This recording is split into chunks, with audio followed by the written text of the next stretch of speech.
ٹھیک ہے، جس کے عقیدے گستاخانہ ہے اس کا فقہ تو مر گیا. تو یہ دیکھیں فقہ حنفی تو پروگرام پورے کا پورا فقہ حنفی کا مر گیا. نہ میں وہابی نہ میں بابی، میں ہوں مسلم علمی کتابی. نہ میں وہابی نہ میں بابی، میں ہوں مسلم علمی کتابی. جی نیکسٹ علی بھائی ہمارے ساتھ محمد خان بھائی. السلام علیکم محمد خان بھائی، آپ کہاں سے ہیں؟ لائیو میں اپنا سوال کریں. السلام علیکم. وعلیکم السلام. جی السلام علیکم خان بھائی، کہاں سے آپ؟ وعلیکم السلام. انڈیا سے جی. اچھا جی، انڈیا کہاں سے؟ یو پی سے. اچھا یو پی سے. جی سوال کریں اپنا. جی میرا سوال تھا کہ جو احمد رضا بریلوی صاحب ہیں، جیسے کہ امام حنیفہ ہو گئے ہیں، اور ان کے جیسے کہ ان کے عقائد جو ہیں، جو بعد کے علماء بیچ کے علماء، ان کے چاروں امام سے ملتے کیا عقائد، یا ان چاروں امام کی ایک جیسے عقائد تھے؟ جیسے کچھ لوگ سوال کرتے ہیں نا میرے بریلوی جو سے تو دوست وغیرہ ہیں تو پوچھتے ہیں کہ بھائی کہتے ہیں تمہارے علی بھائی ایسے بولتے. تو علی بھائی کہاں سے بولتے ہیں، انہیں کہیں ذرا امام حنیفہ رحمۃ اللہ علیہ سے وہ عقیدے ثابت کریں جو بریلویوں اور دیوبندیوں نے رکھے ہوئے ہیں. لائیں امام حنیفہ کی کتاب اور ہمیں دکھائیں کہ امام حنیفہ اس چیز کے قائل تھے کہ مرے ہوئے بزرگوں کو آپ نے مدد کے لیے پکارنا ہے. یہ کہاں لکھا ہوا ہے؟ کہاں لکھا ہے امام حنیفہ نے کہ رسول اللہ کی قبر جو ہے وہ اللہ کے عرش سے افضل ہے؟ کہاں لکھا ہے امام حنیفہ نے کہ بزرگوں کی قبروں اور سینوں سے جا کے فیض حاصل کیا جائے؟ یہ تو انہوں نے ہمیں بتانا ہے نا. کلیم تو ان کا ہے کہ ہم امام حنیفہ کی لیگیسی کو آگے لے کے چل رہے ہیں. یعنی میرا کلیم ہے کہ میں اللہ اور اس کے رسول کی لیگیسی کو لے کے چل رہا ہوں. ٹھیک ہے، تو میں جو بھی عقیدے رکھتا ہوں نا، میں اس کا آپ کو ثبوت دوں گا. کہ میں نماز رفع الیدین سے کیوں پڑھتا ہوں، تو میں بتاؤں گا کہ نبی علیہ السلام کی حدیث ہے بخاری اور مسلم میں. ٹھیک ہے، اگر میں یہ کہتا ہوں کہ اللہ سے ہی دعا مانگنی ہے، یہ کہاں لکھا ہوا ہے، تو میں بتاؤں گا قرآن میں لکھا ہے ایاک نعبد و ایاک نستعین. اور اگر میں یہ کہتا ہوں اللہ کے سوا کسی اور کو مدد کے لیے پکارنا دعا کے طور پر، وہ شرک ہے. ایک تو ہے آپ ظاہری اسباب، وہ تو آپ اختیار کر سکتے ہیں، وہ تو قرآن میں حکم ہے وَتَعَاوَنُوا عَلَى الْبِرِّ وَالتَّقْوَى وَلَا تَعَاوَنُوا عَلَى الْإِثْمِ وَالْعُدْوَانِ. لیکن اس شخصیت کو مدد کے لیے پکارنا جو سامنے موجود نہیں ہے، دنیا سے چلی گئی ہے، تو وہ ظاہری اسباب میں بھی داخل نہیں ہے. اس طرح کی کوئی مدد مانگنا عبد القادر جیلانی سے یا مولا علی علیہ السلام سے، تو یہ گویا انہیں خدا بنانا ہے.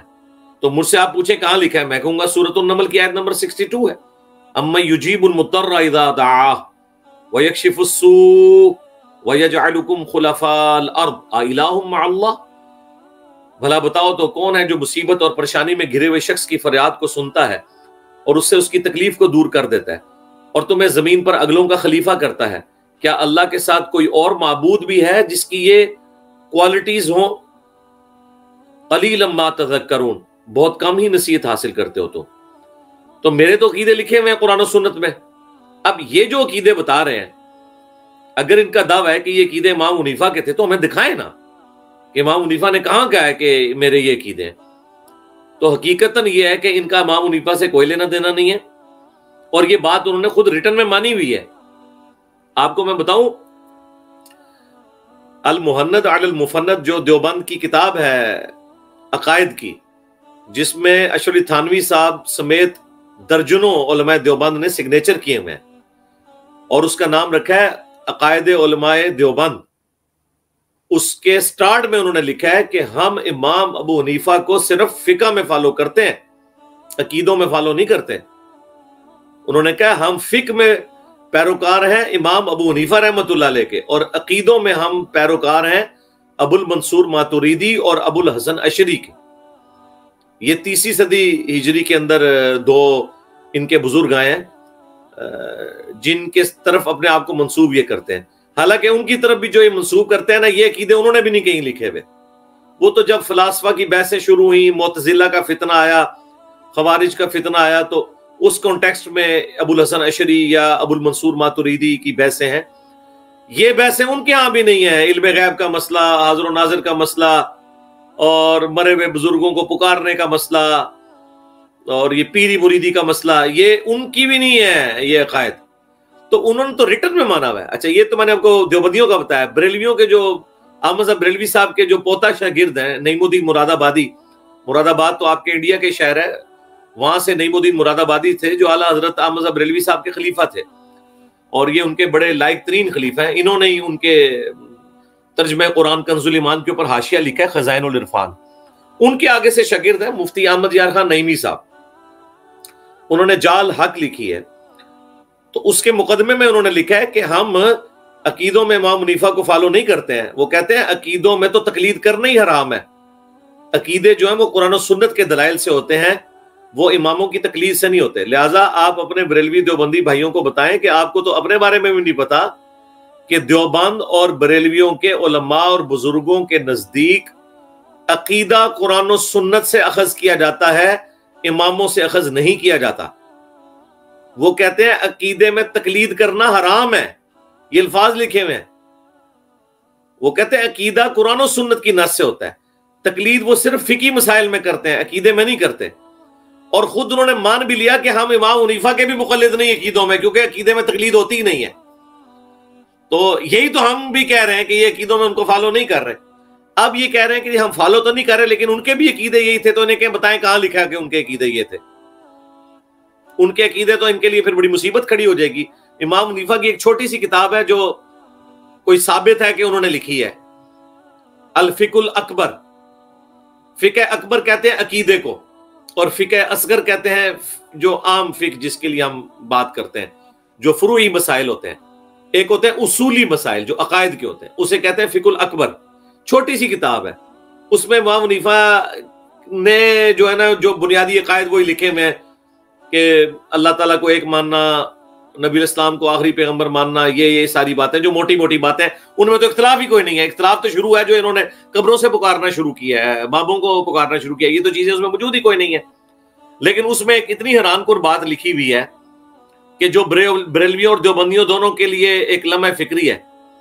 انہوں نے لکھا ہے کہ امام حنیفہ رحمۃ اللہ علیہ نے لکھا ہے کہ نعوذ باللہ من ذالک، استغفر اللہ واتوب الیہ. یہ میں تو مطلب میرا تو یہ عقیدہ نہیں ہے، یہ ان کے امام حنیفہ کا عقیدہ ہے کہ رسول اللہ کے ماں باپ جو ہیں کفر کی حالت میں دنیا سے گئے ہیں. اب بریلوی اور دیوبندی تو دونوں مانتے ہیں کہ رسول اللہ کے والدین جو ہیں وہ اہل ایمان ہے، اہل فطرت ہے، اور میرا بھی یہی عقیدہ ہے کہ وہ اہل ایمان ہے، کیونکہ ان تک دعوت پہنچی نہیں ہے، وہ اہل فطرت ہے، دین ابراہیمی کے اوپر ہے. نبی علیہ السلام کے والد تو آپ کی پیدائش سے بھی 6 مہینے پہلے فوت ہو گئے، ان کے اوپر کیسے کفر کا فتویٰ لگایا جا سکتا ہے؟ اور والدہ تو اس وقت فوت ہوئی جب حضور کی عمر 6 سال تھی. میری اس کے اوپر تفصیلی ویڈیو ہے، ایمان والدین مصطفیٰ. لیکن اللہ کے والدین کافر ہیں. اب ان سے پوچھیں کہ امام حنیفہ کو گستاخ رسول کہو گے تو یہ پتہ آپ کو کیا جواب دیں گے؟ یہ کہیں گے ہم عقیدوں میں امام حنیفہ کے پیروکار ہی نہیں ہیں. اچھا ایک ٹکٹ میں دو مزے، تو بھائی 295 سیل گاؤ نا امام حنیفہ کے اوپر. اور امام حنیفہ کی اس غلط عقیدے کے دفاع میں ملا علی قاری نے پوری کتاب لکھ دی ہے. اور ملا علی قاری امام حنیفہ کے بعد جو ٹاپ کے 4-5 بندے ہیں نا ان میں سے ایک ہے. ملا علی قاری بھی فارغ ہو گیا، وہ بھی حضور کے والدین کو کافر مانتا ہے. تو اب میں یہ پوچھوں گا کہ تمہارے بزرگ تو وہ ہیں جو رسول اللہ کے والدین کو ہی کافر مانتے ہیں، تم لوگ ہمارے ساتھ آگے بات کرو گے؟ تمہارے بزرگوں کو تو یہی نہیں پتا کہ نبی علیہ السلام کے والدین جو ہے وہ اہل فطرت میں داخل تھے.